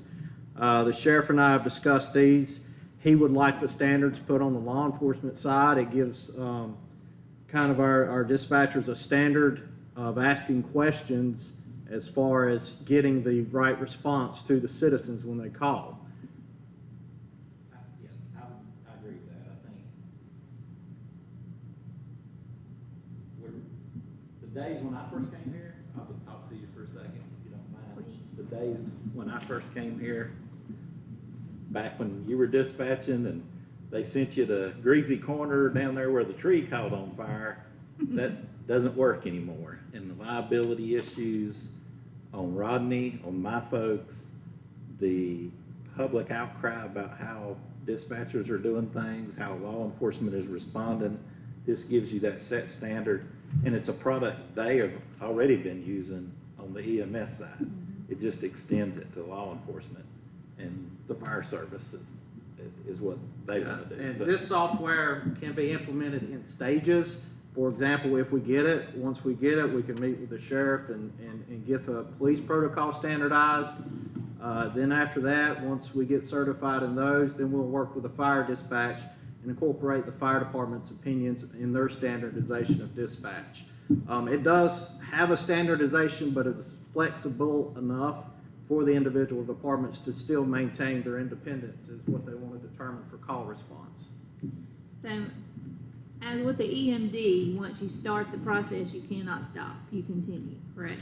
Well, Pretty much. Well, you can stop depending if the caller disconnects. Once you get the pertinent code, it's gone, it's out of there. The rest of it is supplement information that we gain from asking these questions to then give to the responders. So once we get that, like if it's a house fire, within the first few seconds, we know it's a house fire. It's coded as that, it's going out. The end questions are just supplemental to find out exactly what is going on from the caller to help them, give that back and forth standardization about what to ask, how to ask, and it's a certified course that is backed by priority in their system. But like if they start a series of questions for a domestic violence call, do they have to, so they have to ask a certain amount of questions before dispatch. They have to gain a If, certain if amount. they determine it is a domestic, they can go ahead and proceed on with the dispatch and then gain the additional supplement information, victims, how many people's there, weapons involved, alcohol, drugs, stuff like that can be added on once the initial call is pushed out. Okay, that was one of my main Yeah, concerns. I think, and I'm only speaking from the law enforcement side of that. When I've seen it and talked to folks about it, Rodney and I would meet, or we would have teams meet, and as he's implementing that, we would say, this is what we want. And if this question is this, that creates an immediate response. Right. To address what you're saying. So we actually, it's a set standard, but you can kind of customize that to some degree to get the questions you want, the information you want, to make sure the officer in the field's getting that information, to make sure it's documented, we got it. And while there's a lot of discussion about some people sometimes think it slows you down, I think when you talk to folks from the law enforcement side who've actually used it, it actually speeds their response up and increases the amount of information the officer has before he gets to the scene. And they're pre-formatted as they're typing. It's automatically dumped into the MDTs, the vehicle terminals, and the tablets that are out there so they can actually get this information directly to them. And this is state funded. It's covered completely by the 911 fund from the state. It wouldn't come out of general funding. So all of these numbers that are in our packet, we're not gonna be paid for. It comes from the state board. Okay, Yeah, 'cause that was another question. Yeah, it comes from general state And funding. that is, he brought up a good point into technology-wise, you know, the CAD system we just implemented marries to this system. Mhm. And so just as fast as they're typing it, the officers in the field, the supervisors, everybody's seeing it. Just as fast as he types it, we're seeing it the same time they are. And some of them are pre-format, so the spelling's not off, so to speak. I think we can figure that out, I hope, but, well, and, you know, fire service wise, that's not gonna be nearly as beneficial because not all of them are gonna have those units that they can read as that information is Well, it would dumped, still so be that's gonna transported into their active 911. Yeah. It would still flow through all the active 911 alerts they get. So, but that is, it won't be nearly as beneficial for them as it might be for you. I just don't want the dispatchers to get weighted down with this structure and delay any dispatch at all, because already I'm hearing with all of these additional departments being added on the structure fires, you know, 1 minute and 15 seconds of tones. I'm like, come on, that just drives me crazy. You know that Yeah, drives that's me the crazy. great driving beast behind a lot of these ISOs and what Yeah. they gotta have for water and, to meet those standards. But yeah, that's just the difficulty and the challenge that we're facing. Yeah. So, Yeah, it's really been irritating me, so, but anyway. But, and I don't, the reason I'm asking about this, the number of questions before dispatch, because I don't want us to get into a situation where we have one dispatcher on EMD, one dispatcher on a law MD, and one on the fire, and they can't pull away and help each other dispatch a call because they've got this protocol they have to follow. Yeah, there will be some workflow processes. You know, it's just, if Brian can talk with the EMD standpoint, it's something we've been doing now for over 21 years. So right now, they're Yeah. already having to step in and help out on those situations. So this is just added more of a streamlined workflow to where we're going. Well, and I know with the EMD that the second dispatcher can be dispatching while EMD is still occurring. But of course, it would not happen often, we hope, but my theory is, what if you're doing all three? Yeah, you know, and all with three that- places, and nobody can come in and Yeah. dispatch while you're With talking. that, it's actually configured to where you get the pertinent questions. The actual call taker can then pause to dispatch the call Okay. and then come back in and add those questions. EMD is set up that way as well. So the actual call taker can still dispatch the call if needed. And so, is it gonna be really complicated for them to do this? Is this it's all gonna come into the screen? It's all gonna be in the Yeah, system? it's software. Not gonna be It a launches click. automatically. It launches automatically. We will have the books for backup in Right. case technology does fail us from time to time. Right. But it is automatic. It is launched through software right in front of them. So that's kind of the way the system's set up. I actually have a couple on staff already that are certified in all three disciplines from other agencies where they have worked before. So some of them already have their certifications. Okay. But the other thing, my other question was involving the numbers, because I knew when it was initially brought up, it would say it wasn't gonna cost us anything, and then when I saw all those numbers, I was like, oh. Well, it is state funded. I've sent all the quotes to the state board. They've approved it, before we got to this process right here. And I'm sorry I made you stay late. Okay. But I'm just, you know, I will always be a dispatcher at heart. I will just tell y'all, I loved my days at 911. That was my favorite job I've ever had. But I don't want anything to delay us getting the help, the boots on the ground help, because I mean, on the telephone you can do a lot, but the people that get there, that's where the real stuff happens. This So we also can't gives delay us that. standardization to help cover that liability from a get-go, instead of now just kind of internal protocols that are just put out there. This is a standardized and backed by their accreditation, so to speak. And I feel like right now our fire response is so quick, I don't feel like they'll get tons of questions out. You know, of course, a year ago it was a little different, but right now it seems to be really in a good place. But I mean, you never know when you may have a bad call and then another bad call across the county, so. Yeah, and they could be, they will definitely something we'll discuss of internal policies if the situation comes up to suspend it in major events, so to speak, so. Definitely, during weather events and things like that, most definitely, unless it is a really bad situation, but, because that's very overwhelming already. Okay. Thank you, Rodney, I'm sorry I made you stay later. No, you're fine. Any other questions for Mr. Pierce? Okay, so understood from Mr. Pierce early that lack of action this evening would delay implementation by 30 days, so I would entertain a motion to approve this as presented. So moved. A motion, do I have a second? I'll second. Second, any further discussion? Seeing none, all in favor, raise your hand. That is approved, 5-0. Thank you. All right, next we move to the county manager's report. Mr. Bone. Thank you, Mr. Chairman. Give me 1 second.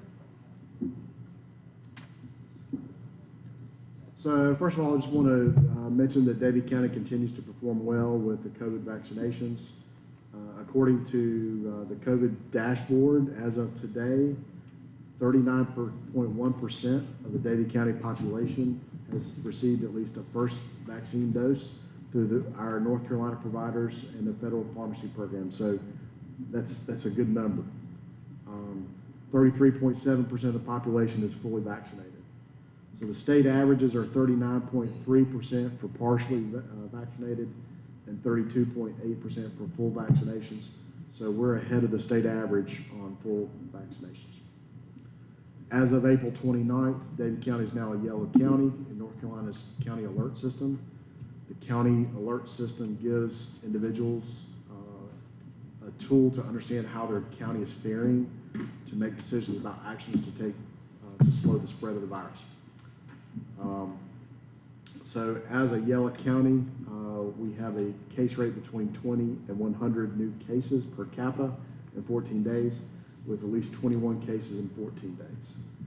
The percent positive rate is between 5 and 7.9% for yellow counties, and Davie County has a 6.4% positive rate. So that positive rate is one thing that kept us orange in previous weeks. So that has come down a couple of percentage points. So that's a good development. The number of participants in the drive-through clinics is going down. We will have a second shot drive-through clinic on Wednesday, May 5th, and we will not have a clinic on Friday, May 7th. Davie County will be transitioning to administration of vaccines by appointment. Folks who want to make an appointment should call 336-753-7779.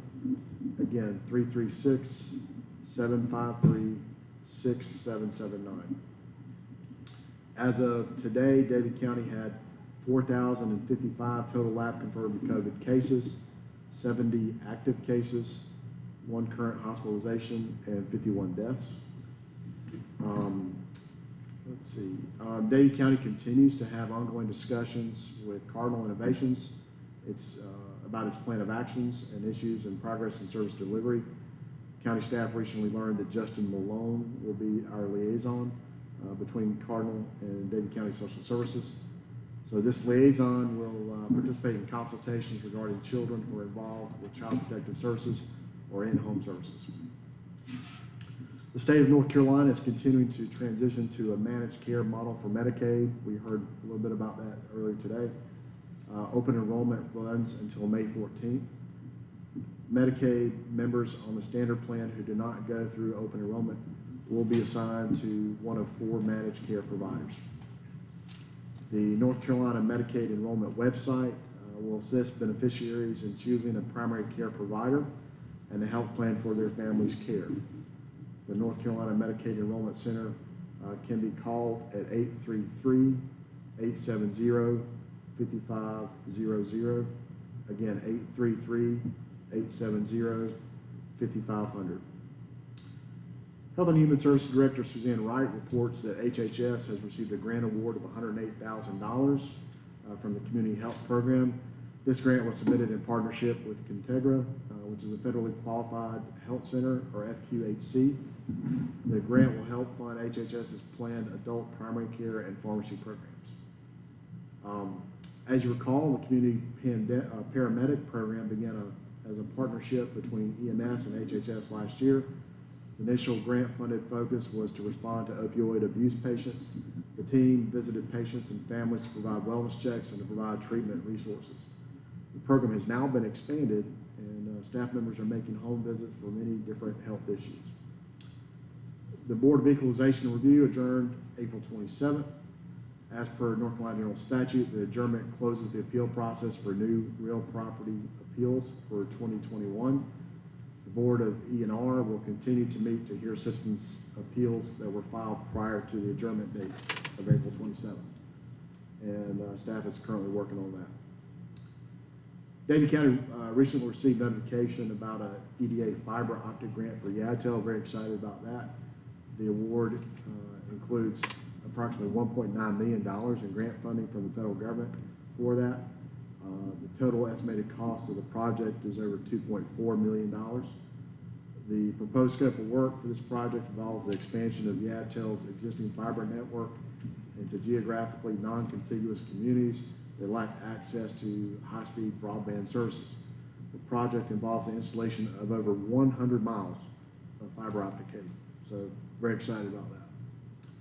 A request for qualifications for architectural and engineering services for a new detention center has been released, and proposals are due on May 6th. Staff continues to work on the development of the fiscal year 2021-22 budget.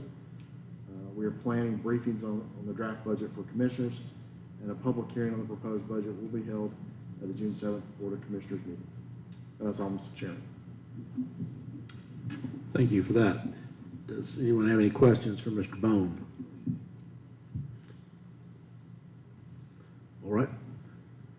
We'll move to Commissioners' comments. Mr. Jones. Thank you, Mr. Chairman. I want to thank everyone for being here tonight. Mr. Johnson, who was here earlier, I see that he has left, presented a real-life struggle that a lot of families are going through. I wish he was here. I could tell him personally how adamantly I am opposed to vaccine passports and the restriction of freedom of movement of people in production of their jobs, in moving throughout any community. I think his emotion kind of indicated where we are as a nation.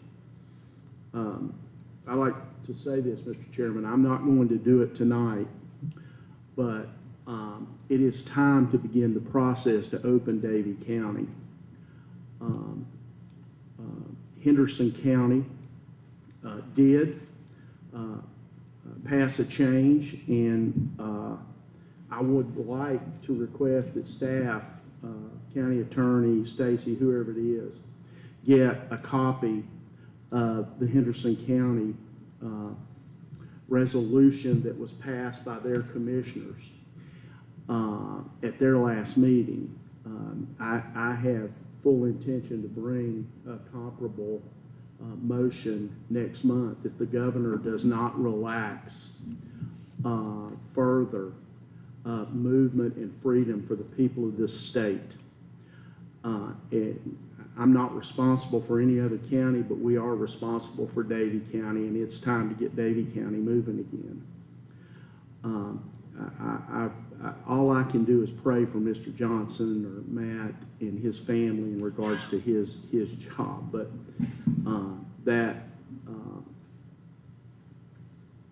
that touched me, and I think it's a clear indication that it's time for us to move forward.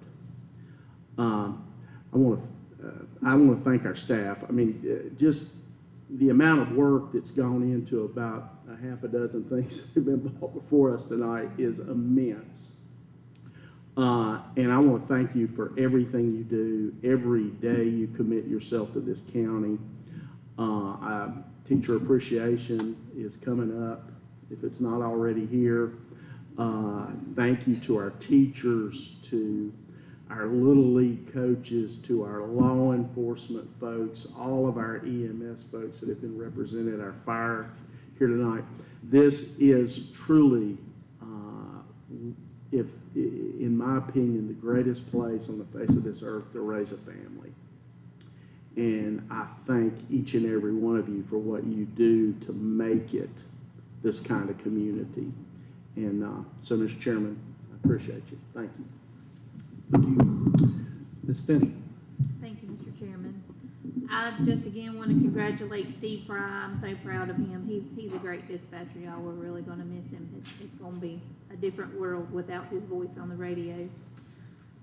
Last month, I forgot to thank Mr. Ray Wright from Pit Stops for Hope. He works with NASCAR. He works for Richard Childress, and he collects money and school supplies for schools, and he brought a large amount of school supplies to Coolamy Elementary School during March, and I forgot to thank him at our last meeting, so it was really great. I got to be there while he delivered them, and the staff was really appreciative of that.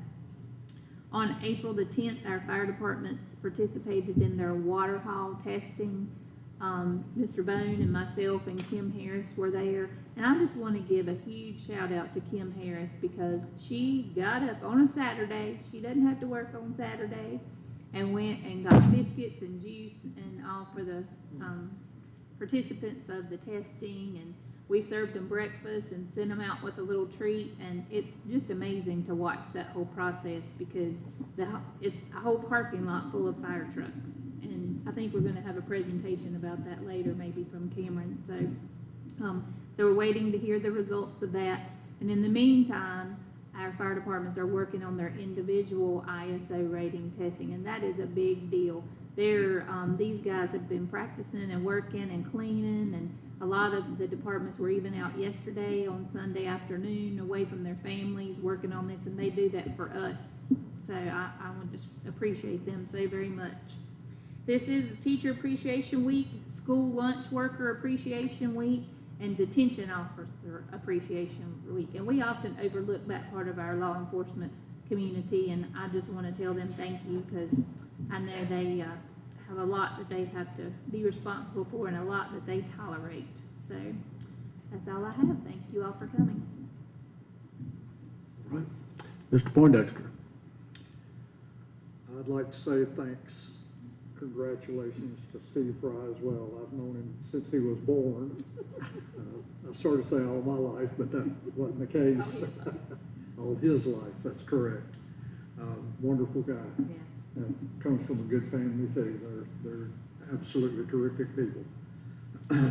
I'd also like to say thank you to all the county employees, the health department people and social services people and law enforcement, EMS, and all those that work so hard during this difficult time with the COVID virus floating around out here. They've given so much, and they need to be appreciated for that. And thanks to all of you for coming this evening. And also, I'd like to remind everybody here that we are currently below our minimum standard recommended by our ordinance for our fund balance. And I would like to remind everybody to spend accordingly. Thank you for coming tonight. Thank you. Mr. Blakely. It's always good to go near the end because everything's already been said, especially following a commissioner who's been in for what, 25 years? It's hard to get one over on him. Thanks everybody for coming out tonight. Again, everybody's said Mr. Fry and what he's done and what he's been to the county. So congratulations to him and what all he's done. You know, I really want to give a shout out to Mr. Byrd, Cameron Webb, and all the fire departments, all the chiefs, everybody that, you know, has been in this for years and really just now starting to get the ball rolling, seeing progress being made. A lot of guys, you know, were fed up, frustrated, and now I think they're starting to see some progress going, and that's a real good light for all the departments. And I too appreciate all the water point service and what they did to do it, and I too have a blue plaque on one of our pieces of land for a water point. So again, I appreciate what all you guys have done to help the departments get over this and get on down the road. Thank you. All right. Appreciate everyone coming out this evening. As always, again, it's a sparse crowd this evening, but still appreciate the ones that are here. We have got kind of long in the tooth here, so I will quit talking. We do have a closed session. 2 items coming up that we need to discuss, and I apologize, but I'm told I have to read all this, so bear with me. So at this time, I will entertain a motion to go into closed session for one. Closed session item pursuant to North Carolina General Statute 143-318-11A5 to establish or to instruct the public's bodies, staff, or negotiating agents concerning the positions to be taken by or on behalf of the public body in negotiating, 1, the price and other material terms of a contract or proposed contract for the acquisition of real property by purchase, option, exchange, or lease, or 2, the amount of compensation and other material terms of an employment contract or proposed employment contract. That is the first item I would ask you to consider. The second item, closed session item pursuant to General Statute 143-318-11A3 to consult with an attorney employed or retained by the public body in order to preserve the attorney-client privilege between the attorney and the public body. Would someone like to make a motion to go into closed session? So moved, Mr. Chairman. Motion, have a second. Mr. Poindexter, all in favor? We are in closed session. We will be back in open when we conclude the closed session. Thank you for being here.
2. Test. 1, 2.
Open. Motion to adjourn. So Second. Motion second, all in favor? We're adjourned. Thanks for being here. Sydney, I can tell you, appreciate it, sorry. Not y'all.